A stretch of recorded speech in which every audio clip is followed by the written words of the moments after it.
m'appelle Henri Borland. Je suis né à Paris le 5 juin 1927. Mes parents, c'était des émigrés qui étaient venus de Russie. Ma mère, ils sont venus avant la Première Guerre mondiale, en 1912. Ma mère elle est née en 1900, elle avait 12 ans.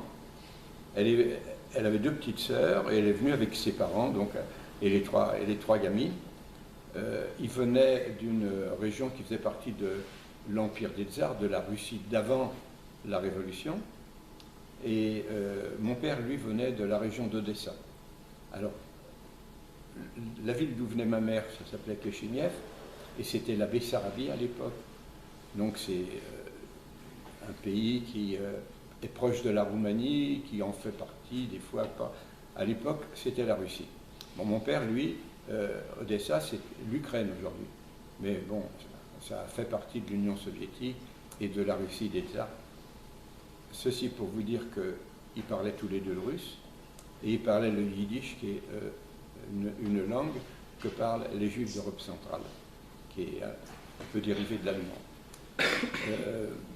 Si ma mère avait 12 ans quand elle est arrivée à Paris en 1912, mon père, lui, il était plus âgé, il faisait son service militaire, et il a déserté de l'armée du Tsar. Alors, je vous ai cité le nom des villes d'où venaient mes grands-parents maternels, ma mère et mes tantes, et pour mon père aussi, parce que c'était deux villes qui étaient très célèbres à l'époque dans le monde, parce que c'était des villes où il y avait eu des pogroms d'une grande violence. Les pogroms, je suppose que vous savez, on vous a dit ce que c'était des moments où il y avait la population qui était raciste et antisémite, et il y avait un meneur qui les entraînait, et ils allaient dans les quartiers juifs, et ils pillaient, ils tuaient, ils violaient, etc. Donc j'imagine que mes grands-parents, avec leurs trois fillettes, ils n'étaient pas en sécurité, et puis ils avaient envie de quitter leur pays par peur de ces périodes où leur vie, où la vie de leurs enfants était menacée. Mon père, lui, l'a déserté parce que, pour les mêmes raisons, parce qu'il y avait de l'antisémitisme, et puis ils rêvaient tous de la France, parce que la France, pour eux, c'était le pays des libertés, le pays des droits de l'homme, un pays qui avait fait la Révolution et qui s'était débarrassé de la royauté. La royauté, c'était le pouvoir absolu, les rois avaient tous les droits,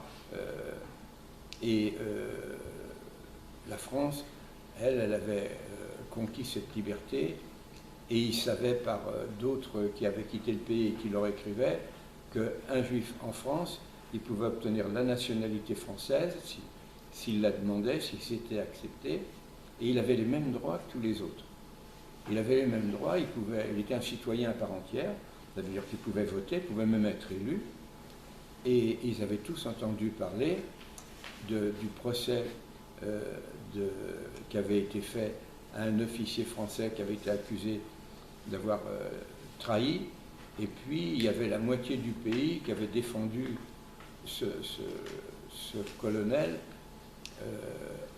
parce qu'ils étaient sûrs que c'était une histoire montée et qu'il était innocent, et que pour eux, un pays où il y avait la moitié du pays qui défendait un juif, ça leur paraissait formidable. Bon. En plus, ça leur apprenait qu'en France, un juif pouvait devenir dans l'armée officier, ce qui était absolument impensable en Russie, en tout cas en Pologne, pareil. Voilà, donc si vous voulez, ça les attirait beaucoup. Et puis bien sûr, il y avait en plus toutes les raisons habituelles et encore existantes aujourd'hui qui motivent l'émigration de certaines populations, parce que il y a des conditions économiques et sociales, les gens n'ont pas de travail dans leur pays, ils n'ont pas de quoi nourrir leur famille, et ils viennent en France avec l'espoir d'avoir une vie meilleure, de trouver du travail, de gagner leur vie, et donc ces conditions qui sont toujours celles qui motivent la venue d'émigrés en France, eh bien, ça a joué pour eux, voilà. Et quand je vous regarde, j'ai l'impression que vous savez ce que c'est qu'une famille d'émigrés. C'était le cas de ma famille. Et on a des parents qui ont des difficultés à s'adapter. Et même comme dans ma famille, où ils s'étaient adaptés et où ils avaient appris à parler le français, mais ils parlaient toujours le français avec un petit accent. Mon père, il avait un accent russe, ma mère, elle avait un accent un petit peu différent, mais on voyait bien que c'était pas, ils ne parlaient pas leur langue maternelle. Donc nous, on vivait... Alors, je suis aussi le quatrième d'une famille de 9 enfants. Donc, imaginez une famille d'émigrés avec 9 enfants, avec mon père qui était ailleurs à domicile, qui gagnait sa vie tout juste pour nourrir ses enfants. C'est pas difficile à imaginer ici à Livry-Gargan. Nous, on était dans un quartier populaire de Paris et on habitait dans une cité ouvrière. Ça avait été construit pour loger les familles nombreuses de gens qui n'avaient pas d'argent. Et quand on rentrait dans la cité, il y avait des cours, il y avait des immeubles en briques roses. On en voit à la périphérie de Paris. C'est là-dedans où on a grandi. Et si je vous raconte tout ça, c'est pour vous dire que les autres personnes qui habitaient dans cette cité, c'était aussi des familles nombreuses qui avaient 10, 12, 13, 14 enfants, certaines. Donc, on avait tous à peu près le même niveau de vie, c'est-à-dire qu'il n'y avait pas beaucoup d'argent, mais les parents travaillaient le plus qu'ils pouvaient pour nourrir leurs enfants. Et moi, je me souviens qu'à partir du 20 du mois, souvent, même le pain, on l'achetait à crédit. Et le boulanger, il avait son cahier, puis il marquait le nom, et puis à la fin du mois, quand il y avait l'argent qui rentrait, ben, on payait. Voilà. Donc, on vivait dans un milieu où il n'y avait que des gens comme nous, on ne se sentait pas différents des autres, d'autant qu'il y avait peu de juifs dans cette cité, mais les autres, c'était un peu pareil. Il y avait des émigrés qui venaient de Pologne ou d'Italie, à l'époque c'était plutôt cela. Et eux aussi, ils avaient des parents qui parlaient avec un accent, et puis qui n'avaient pas plus d'argent que nous. Et voilà. Donc, on se passait bien, tout se passait bien à l'époque. Mes parents étaient contents de vivre en France. D'ailleurs, ils incitaient le reste de leur famille à venir aussi, parce qu'ils étaient inquiets pour eux, ceux qui étaient restés en Russie. Et ils ont demandé très tôt à obtenir la nationalité française. Et ils l'ont obtenue 1 mois avant ma naissance. Ce qui fait que moi, qui vous parle aujourd'hui, eh ben, je peux vous dire que je suis fier d'être français, né de parents français. Mes parents venaient d'être français depuis 1 mois. Et ils l'avaient tellement voulu, ils étaient tellement contents de l'avoir obtenu. Et voilà, moi j'ai bénéficié dès ma naissance des droits que mes parents avaient acquis. Et puis tout se passait bien. Alors, autre chose aussi, donc je vous ai dit que mes parents étaient d'origine juive, mais nous, dans notre famille, on n'était pas croyants, on n'était pas pratiquants, on n'observait pas les règles. Les juifs pratiquants, on observe des règles, en particulier les règles alimentaires. Vous savez sans doute que les juifs, comme les musulmans, ne mangent pas de porc. Bon, nous, on mangeait de tout. On mangeait du jambon, bien sûr. Puis on mangeait à la cantine de l'école. Mais par contre, mes grands-parents maternels, eux, mon grand-père, c'était un homme pieux. Il portait la barbe, il faisait ses prières. Il ne mangeait que les choses autorisées, c'est-à-dire qu'il ne venait pas manger à la maison. Ma grand-mère, elle venait parce qu'elle s'en... J'avais l'impression que la religion et elle, ça la concernait pas, ça concernait son mari, mais pas tellement elle, puisque quand elle venait chez nous, elle était très heureuse d'être avec sa fille et ses petits-enfants, et puis elle mangeait tout avec nous. Donc elle faisait des plaisanteries, même en disant que son mari, il devait pas... Je crois que c'est le lapin qui ne devait pas manger, mais quand elle faisait du lapin, elle disait que c'était du poulet. Bon, je ne sais pas si c'était vrai ou si elle disait ça pour nous faire rire, mais bon, voilà, on savait que le grand-père, il était pieux, Et on le savait d'autant mieux qu'au moins une fois par an, on allait pour la fête de Pâques, c'était solennel, on se rendait chez mes grands-parents. Nous, on habitait dans le 13e, eux, ils étaient dans le 18e. Et ce jour-là, ma mère nous mettait les habits du dimanche. On prenait même un taxi, ça ne nous arrivait jamais de prendre le taxi autrement. Mais là, on allait, parce que c'était un grand jour, et puis c'était un repas de fête. Et le repas traditionnel de la fête de Pâques, mon grand-père disait des prières en hébreu, parce que je ne comprenais pas un mot. Et puis il expliquait le rituel. Alors là, on mange le pain azim parce que quand on a quitté le désert, le bon Dieu faisait pleuvoir chaque jour. On devait en prendre pour le jour même, mais pas pour le lendemain. On devait faire confiance à Dieu, etc. Il nous racontait des trucs. Là, il y a des herbes amères. C'est pour vous rappeler les périodes amères, difficiles, du moment où on a quitté l'Égypte pour aller... Enfin, bref. Vous voyez, donc, on voyait ça. C'était une fois par an. Donc, on savait que nos parents étaient issus de ce... Mais nous, on était des petits Français, des petits Parisiens, et on n'en avait pas grand-chose à faire. Pour nous, être juif, c'était comme être étranger, quoi. Ils venaient d'ailleurs. Bon, voilà.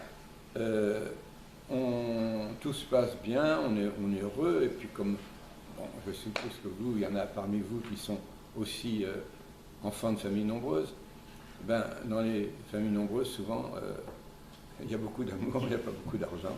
Bon, c'est comme ça qu'on a grandi, et nous, c'était nos parents que ça préoccupait, mais nous, on mangeait à notre faim. Ma mère cuisinait très bien. Mon père, pour que ça coûte moins cher, il allait une fois par semaine au Halles, et puis il achetait à la fin du marché, quand les marchands se débarrassent un peu, et donc ils vendent à bas prix pour les fruits ou les choses qui risquent de s'abîmer. Donc il achetait à ce moment-là, et puis on revenait à la maison. Bref, on se débrouillait, et puis pour nous c'était la vie normale, on n'en avait jamais connu d'autre. Et puis voilà que les choses ont changé à la fin du mois d'août 1939. Moi je suis né en 27, en 1939 j'ai 12 ans, et là il y a une inquiétude. On parle de la guerre, il y a des risques de guerre, etc. Il y a des rumeurs comme ça. Et puis, le gouvernement ou le maire ou les autorités décident qu'il faut faire partir les gens des quartiers populaires, là où il y a beaucoup d'enfants, les faire partir de Paris. Parce qu'ils se disent, avec la guerre, si Paris est bombardé, il faut les mettre à l'abri. Alors, pourquoi dans les quartiers populaires? Parce que peut-être que dans les quartiers riches, les gens avaient des maisons à la campagne ou des voitures pour quitter Paris. Je ne saurais pas vous expliquer, mais pour nous, ça s'est passé comme ça. Le 13e arrondissement, on nous a fait monter dans des trains, un peu dans l'urgence, et la destination, ça a été le Maine-et-Loire, c'est-à-dire à peu près à 300 km de Paris. Donc, on nous a fait embarquer dans des trains. Et moi, j'étais avec ma mère, mes frères et sœurs. Mais mon père était resté à Paris avec un de mes frères qui avait 2 ans de plus que moi pour continuer à travailler, pour nous envoyer de l'argent pour de quoi vivre. Et à Angers, on nous a dispersés, les gens qui étaient dans le même train que moi. Et nous, ils nous ont envoyés dans un village qui est à 25 km au sud d'Angers, un village de 2000 habitants à peu près. Et là, les gens nous ont accueillis. Vous savez, les notables, ceux qui étaient un petit peu les personnalités importantes du village, on leur a dit, il y a des réfugiés qui arrivent, ils nous ont trouvé une maison abandonnée pour nous loger en attendant. Alors, pour que vous compreniez bien qu'on n'était pas parti pour notre plaisir, c'est qu'on était parti avec pratiquement très peu de bagages, et ma mère, qui avait passé sa vie à être enceinte, elle était enceinte à ce moment-là, et elle était à terme. Et une femme à terme qui a eu beaucoup d'enfants, elle peut accoucher d'une minute à l'autre. Donc elle ne prend pas le train, elle reste près d'un médecin ou d'une sage-femme qui va pouvoir l'accoucher. Donc c'est pour vous dire qu'on l'a forcée, autrement elle ne serait pas partie. Et dans la nuit, dans notre arrivée là-bas, elle a accouché de la plus jeune de mes sœurs. Le matin, il y avait des affiches, c'était le 1er septembre, qui annonçait la mobilisation générale. Le 3 septembre, c'était la déclaration de guerre. Et nous, on se disait, quand la rumeur va se calmer, quand ils seront tranquillisés, on rentrera chez nous à Paris. Et bien là, ce n'était pas le cas, puisqu'il y avait la guerre, et donc on est resté dans ce village. Et c'est pour ça que l'histoire de ma déportation, elle ne commence pas à Paris, mais elle commence dans ce village qui s'appelait Saint-Lambert-du-Latex. C'est une région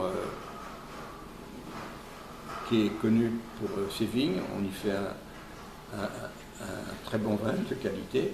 Et moi, j'ai le souvenir que, gamin, j'ai dû faire les vendanges là-bas. Bon, donc, je vais rester dans ce village, dans cette région, pendant les 3 années qui vont suivre. Donc, on est en 1939, on reste là-bas. Mon père nous rejoindra 1 an plus tard, quand il y aura la débâcle et que les Allemands vont rentrer en France et que tous les gens du Nord vont quitter sur les routes en fuyant devant les Allemands. Mon père et mon frère viendront à bicyclette, ils nous rejoindront et la famille sera de nouveau réunie. Alors, il va se produire une chose, c'est qu'à la rentrée des classes, donc moi j'avais 12 ans, j'ai un frère qui avait 10 ans, puis mes petites sœurs, et puis le frère plus âgé que moi qui était revenu avec mon père qui avait 17 ans. À l'époque, non, je dis une bêtise. Donc moi j'avais 12 ans, lui il avait 14 ans. Au moment où il nous rejoint, il a 15 ans, bref. Moi, on m'inscrit, avec ceux de la maison qui avaient l'âge d'aller à l'école, on m'inscrit à l'école du village. Mais c'est une région, le Maine-et-Loire, l'Anjou, c'est une région très catholique. L'école dans laquelle on nous inscrit, c'est une école catho, une école dite libre, avec un prêtre, sa soutane, sa longue soutane noire, comme il les portait autrefois, à l'époque en tout cas, et c'est lui qui nous fait la classe, il est le directeur de l'école, et il fait la classe aux plus grands. Et voilà que nous, enfants d'origine juive, on se trouve dans une école religieuse où on nous apprend la religion catholique, et le catéchisme, et l'histoire sainte, et etc., etc. Au bout d'un certain temps, alors mon frère et moi, on est des bons élèves, on est studieux, on apprend bien, on devient les premiers de la classe assez vite, et puis on est premier en instruction religieuse. Pour nous, c'était nouveau ça. Les autres, ils rabâchaient ça depuis qu'ils étaient tout petits, avec le catéchisme et tout ça, mais nous, on découvrait tout ça, avec l'histoire sainte. Et le prêtre, il vient à la maison, puis il demande à mes parents l'autorisation de nous baptiser. Mon père, il accepte. Mon père a dû penser que ça protégerait ses enfants, parce qu'il avait déjà une idée qu'il y avait des lois pour les juifs, puisque on avait obligé, il y avait une loi qui faisait obligation aux juifs d'aller se déclarer à la préfecture ou au commissariat ou à la mairie, enfin bref, il fallait faire une déclaration officielle. C'était la loi. Mon père, lui, qui n'avait rien à se reprocher, parce qu'on était des gens honnêtes, on n'avait jamais eu affaire à la justice, il l'a fait pour être en règle. Donc lui, il était déjà un peu inquiet qu'on demande aux juifs de se déclarer, il a accepté qu'on soit baptisé. Donc j'ai été baptisé, j'ai fait ma communion solennelle, j'ai fait ma confirmation, et puis je suis devenu croyant et pratiquant. Croyant parce que à l'école, ce qu'on a dit de l'orthographe, bon, et j'ai appris ça pareil. Donc je suis devenu pratiquant. Puis j'avais de l'admiration pour ce maître qui était un très bon maître, qui s'investissait beaucoup dans son travail, qui suivait le travail des élèves, etc. Bon, qui nous accompagnait quand on est allé passer le certificat d'études et tout ça. Donc je me disais, quand je serai grand, je vais faire comme lui, un modèle. Et puis bon, en fin de compte, j'ai passé mon certificat d'études, je l'ai eu, et puis je suis resté encore une année, parce que dans les écoles catholiques, on pouvait rester encore 1 an de plus, et on passait un certificat d'études supérieures libre, c'est-à-dire catho, bon, catholique, on avait l'habitude de ce raccourci pour parler de l'école. Et puis à 14 ans, je sors de l'école, puisque ça se terminait pour moi, et puis finalement, on me trouve du travail dans le garage du village, et je deviens apprenti dans le garage. Et puis à l'époque, comme il n'y avait pas d'essence et que les gens ne pouvaient pas rouler en voiture, tout le monde roulait à bicyclette et on ne trouvait pas, parce que c'était la guerre des pneus, des chambres à air et tout ça. Donc il fallait toujours rafistoler les vélos, c'est ce que je faisais déjà pour les vélos chez moi à la maison, donc j'ai fait ça pendant un an, puis ça se passait toujours bien jusqu'au 15 juillet 1942. À ce moment-là, il y a un camion avec des soldats allemands qui s'arrête en bas de chez nous. Alors entre-temps, on nous avait trouvé un logement plus décent parce qu'on était bien considérés dans le village. Les gens du village n'avaient pas de problème avec nous, on était les réfugiés parisiens, mais on s'était bien adaptés. En plus, la mairie nous avait donné un jardin, donc on cultivait, on avait des légumes, des lapins, puis après on a eu un deuxième jardin. Tout ça, c'était pour nous, petits Parisiens, c'était nouveau, puis c'était sympa, c'était intéressant. On avait nos copains, nos vélos, on allait se baigner, on allait à la pêche. Bon, bref, on avait une vie heureuse. En plus, nous, on avait à manger parce que les restrictions, c'était pour ceux qui étaient dans les villes. Il y avait des tickets de rationnement pendant la guerre en France. Mais à la campagne, il y avait des fermes, on trouvait tout ce qu'on voulait, du lait, du beurre, enfin bref. Donc, on n'était pas malheureux du tout, bien moins malheureux que ceux qui vivaient à Paris et dans les grandes villes. Et puis, pour nous, la vie se passait heureuse. Jusqu'à ce jour-là, où les soldats sont montés donc à l'appartement, ils avaient une liste et ils arrêtaient tous ceux de la famille qui avaient entre 15 et 50 ans. Moi, j'avais eu 15 ans un mois plus tôt, j'étais sur la liste. Mon frère Bernard, il travaillait dans une ferme. On l'a envoyé chercher, il avait 17 ans. Ma sœur Denise avait 21 ans, elle était sur la liste, ma grande sœur. Et alors, l'aîné de la famille, lui, il n'était pas à la maison. Parce que l'aîné, lui, il était né en 1917. Donc en 1937, il a fait son service militaire, ça durait 2 ans, et à la fin, ils ne les ont pas libérés parce qu'il y avait la guerre. Donc lui, après les 2 ans, il est resté soldat. Il avait été fait prisonnier quand les Allemands ont envahi la France.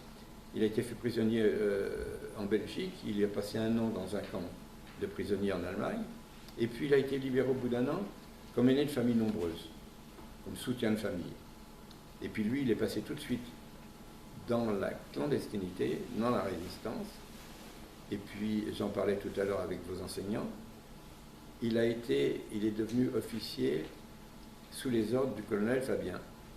Bon, pour lui, le colonel Fabien, c'était un héros, et il était très fier de pouvoir nous dire qu'il l'avait connu et qu'il était présent le jour de sa mort, parce qu'il est mort accidentellement par une démonstration d'une mine ou de je ne sais quoi, puis ça a explosé, bon bref. Donc voilà, un lien de ma famille avec celui qui a donné son nom à l'endroit, à l'avenue où nous sommes. Et puis, donc lui, il n'était pas avec nous, lui, il ne sera pas sur la liste, et il ne sera pas déporté, mais les Allemands embarquent ma mère, mon frère, ma soeur et moi.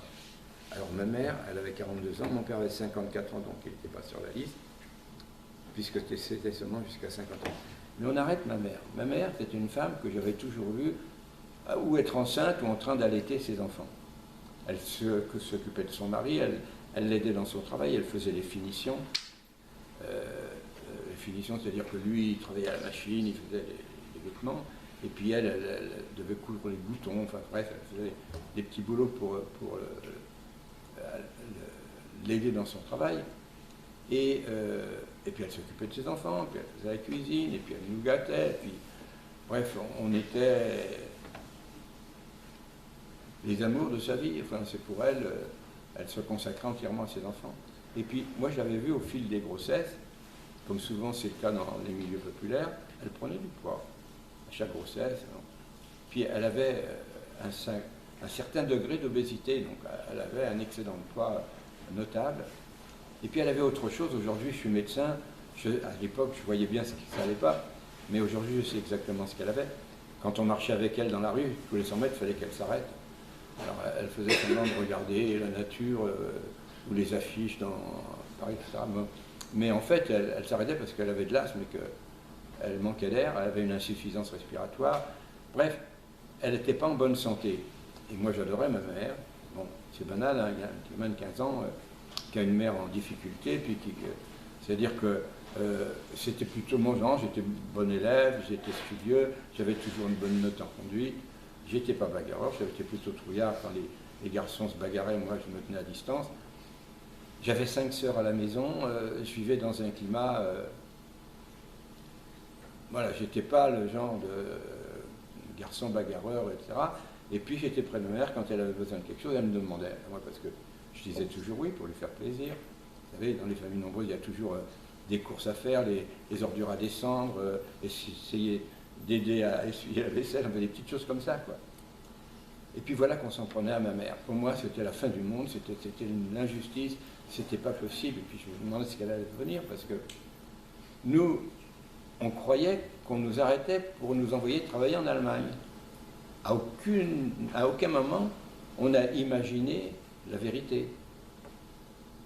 Et la vérité, elle était inimaginable. Si on nous l'avait dit, on n'aurait pas cru. Parce qu'on nous arrêtait, j'ai toujours du mal à le dire, mais on nous arrêtait pour nous exterminer.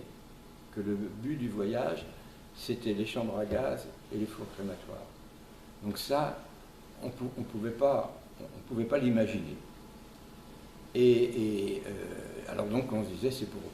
Parce que, pourquoi est-ce qu'on pensait qu'on nous amenait pour travailler? Parce qu'il y avait une demande du gouvernement de l'époque, du maréchal Pétain, aux Français, aux hommes, aux Français en général, d'aller travailler en Allemagne. Parce qu'en Allemagne, il manquait de main-d'œuvre, parce que les hommes, ils étaient soldats, ils étaient au front. Et puis ça n'avait pas marché, les travailleurs volontaires, il n'y en avait pas beaucoup qui avaient accepté.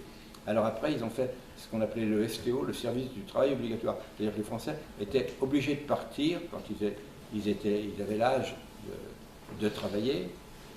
Et il y en a beaucoup qui avaient quitté le village, enfin beaucoup. Il y en avait dans le village aussi qui avaient quitté pour se cacher, qui avaient été dans les maquis rejoindre la résistance pour ne pas aller travailler, parce qu'ils ne voulaient pas travailler pour les Allemands, qui étaient considérés quand même comme nos ennemis, ou parce qu'ils avaient peur d'être dans l'Allemagne où il y avait sans arrêt des bombardements. Bon, bref. Donc nous, ça nous est venu à l'idée que c'était pour travailler. D'ailleurs, c'était simple, puisqu'on n'arrêtait pas les enfants, on n'arrêtait pas les vieux. Voilà.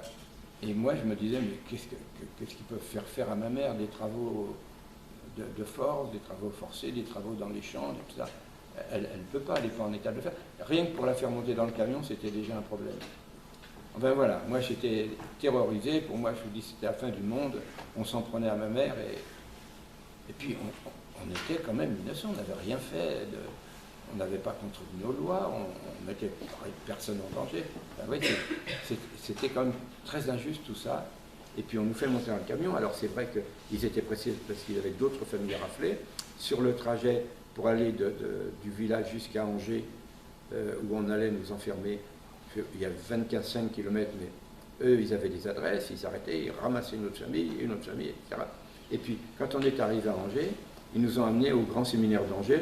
Le grand séminaire, c'était une espèce de grande construction où les élèves qui veulent devenir prêtres sont étudiants. Et donc, c'était vide, peut-être parce qu'ils étaient en vacances, on était le 15 juillet, ou peut-être parce que les Allemands l'avaient réquisitionné, c'est plus probablement ça la raison. Et on nous a enfermés, emprisonnés dans les chambres, nous a entassés là-dedans. Déjà, on a séparé les hommes des femmes. Donc, ma mère et ma soeur étaient ailleurs, je ne savais pas où, mais bon, moi j'étais avec mon frère. Alors, combien on était par chambre, j'en sais rien, mais je sais qu'on était entassés là-dedans. Et puis, 2 jours après, mon père nous a rejoints. Et il nous a dit, les Allemands ont ramené maman à la maison. Alors, mon père, lui, c'était un homme costaud, en bonne santé, donc ça nous a beaucoup soulagés. Et puis, ma mère reste avec les petits. Les petits, ils étaient 5 encore à la maison. La plus jeune, elle n'avait pas encore 3 ans. L'aîné, il avait 13 ans. Et donc, voilà, ma mère, alors, bien sûr, on se disait comment elle va faire pour vivre, pour nourrir, puisque si mon père n'est plus là pour travailler, elle ne va plus avoir d'argent. Donc, moi, c'était quelque chose qui me souciait, mais mon père, mon frère, ma soeur devaient se poser les mêmes questions. Mais enfin, elle était restée en liberté, elle. Et puis nous, on ne savait pas où on allait. Alors, on ne nous a pas dit, quand on nous arrêtait, ce qu'on allait faire, ni pour combien de temps, ni où on allait. On ne savait rien. Et puis, évidemment, que quand, après les 5 jours, on nous a fait sortir de là où on était enfermés, on nous a amenés à la gare et on nous a fait monter dans des wagons à bestiaux, où on nous a entassés autant qu'ils ont pu. On était serrés, on ne pouvait pas s'allonger pour s'asseoir. Il fallait avoir les genoux écartés parce que on était encastrés plus ou moins les uns